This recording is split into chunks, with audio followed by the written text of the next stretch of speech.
شمالی کوریا اور جنوبی کوریا ایسٹ ایشیا میں چین اور جاپان کے نزدیک واقع دو ممالک ہے۔ شمالی کوریا کا سرکاری نام the Democratic People's Republic of Korea ہے، جس کا کیپٹل پیونگ یانگ اور کرنسی نارتھ کورین وون ہے، جبکہ جنوبی کوریا کا سرکاری نام دی ریپبلک آف کوریا ہے۔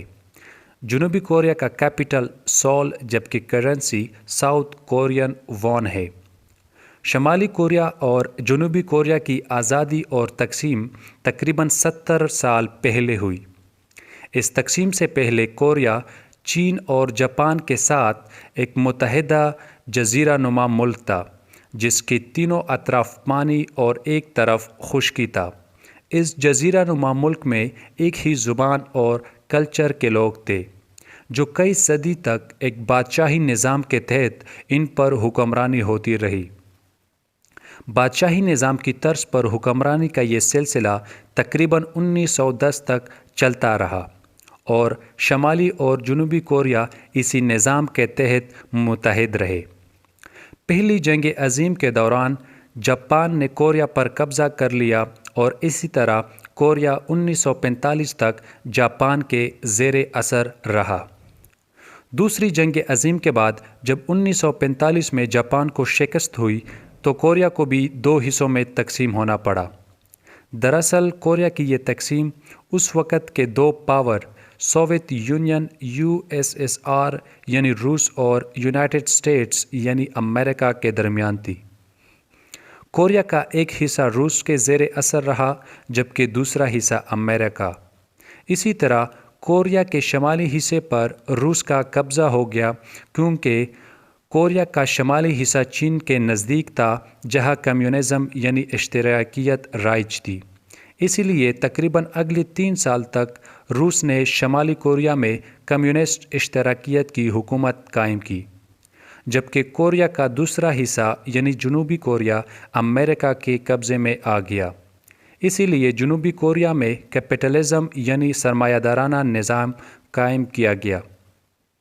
1950 کی دہائی میں شمالی کوریا اور جنوبی کوریا کے درمیان خانہ جنگی یعنی سول وار شروع ہوئی، جو 3 سال تک جاری رہی، جس میں دونوں طرف بڑے پیمانے پر جانی اور مالی نقصان ہوا۔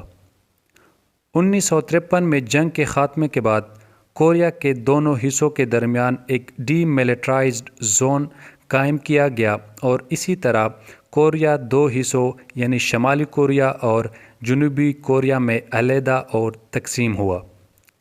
یہ سرحدی لکیر 38 پیرلل لائن کہلاتی ہے، یعنی 38 ڈگری کی یہ ایک متوازی لکیر بھی کہا جاتا ہے اس کو۔ جنگ اور تقسیم کے بعد جنوبی کوریا نے امریکہ اور مغربی ممالک سے مزید اچھے تعلقات قائم کیے، ایک مضبوط اور ایک مستحکم معیشت تیار کرنے کی جدوجہد شروع کی، جس میں وہ کامیاب بھی ہوئے۔ موجودہ دور میں جنوبی کوریا ایک خوشحال، مضبوط معیشت اور ایک ترقی یافتہ ملک ہے۔ جنوبی کوریا نے جدید تعلیم اور ٹیکنالوجی پر توجہ دی، کئی کمپنیاں قائم کی جس میں سامسنگ، LG اور ہونڈائی قابل ذکر ہے۔ اس لیے جنوبی کوریا اپنی ضرورت سے زیادہ پروڈکٹس ایکسپورٹ کرتی ہے، جبکہ ضرورتی اشیاء امپورٹ کرتی ہے۔ جنوبی کوریا نے تقریباً وہ تمام بنیادی اور جدید سہولیات اپنے عوام کو فراہم کی جس طرح باقی ترقی یافتہ ممالک میں فراہم کی جاتی ہے۔ جنوبی کوریا ایک یونٹری اسٹیٹ ہے، یعنی وہاں کے تمام پاور ایک اسٹرانگ سینٹرل گورنمنٹ کے پاس ہوتی ہے۔ اس کے علاوہ وہاں پر پریزیڈنشل فارم آف گورنمنٹ یعنی صدارتی نظام بھی موجود ہے، اور وہاں کے عوام الیکشن کے ذریعے براہ راست اپنے صدر کو منتخب کرتی ہے۔ اس کے علاوہ دوسری طرف اس کے برعکس شمالی کوریا میں تقسیم اور آزادی کے بعد ایک ڈکٹیٹرشپ یعنی امریتی طرز کی حکمرانی کا سلسلہ شروع ہوا، جس میں ایک فرد واحد کی مرضی اور منشا شامل تھی۔ اسی طرح یہ اقتدار خاندان کے ایک فرد سے دوسرے فرد تک منتقل ہوتی رہی۔ آزادی اور تقسیم کے بعد شمالی کوریا میں ابھی تک ایک ہی خاندان مسلسل حکمرانی کرتی چلی آ رہی ہے۔ اس وقت شمالی کوریا نے دنیا کے باقی ممالک کے ساتھ تعلقات قائم نہیں کیے تاکہ وہ کسی دوسرے ملک پر منحصر نہ ہو۔ اس وقت شمالی کوریا نے صرف چین کے ساتھ تعلقات قائم کیے کیونکہ وہاں کمیونزم تھی۔ شمالی کوریا نے اپنے عوام پر انتہائی سخت قانون لاگو کیے۔ آج کل کے جدید دور میں بھی شمالی کوریا کے لوگ جدید سہولیات اور حقوق سے محروم ہیں۔ وہ ریاست کی مرضی کے خلاف کوئی کام نہیں کر سکتے، وہ بیرون ملک سفر نہیں کر سکتے۔ اس کے علاوہ وہاں کا میڈیا اسٹیٹ کنٹرول ہے، یعنی ان کی ریاست کے زیر اثر ہے۔ انٹرنیشنل میڈیا کی بھی کوئی رسائی وہاں نہیں ہے۔ شمالی کوریا نے صرف اور صرف اپنی دفاع یعنی اسٹرانگ ملٹری پر توجہ دی ہے۔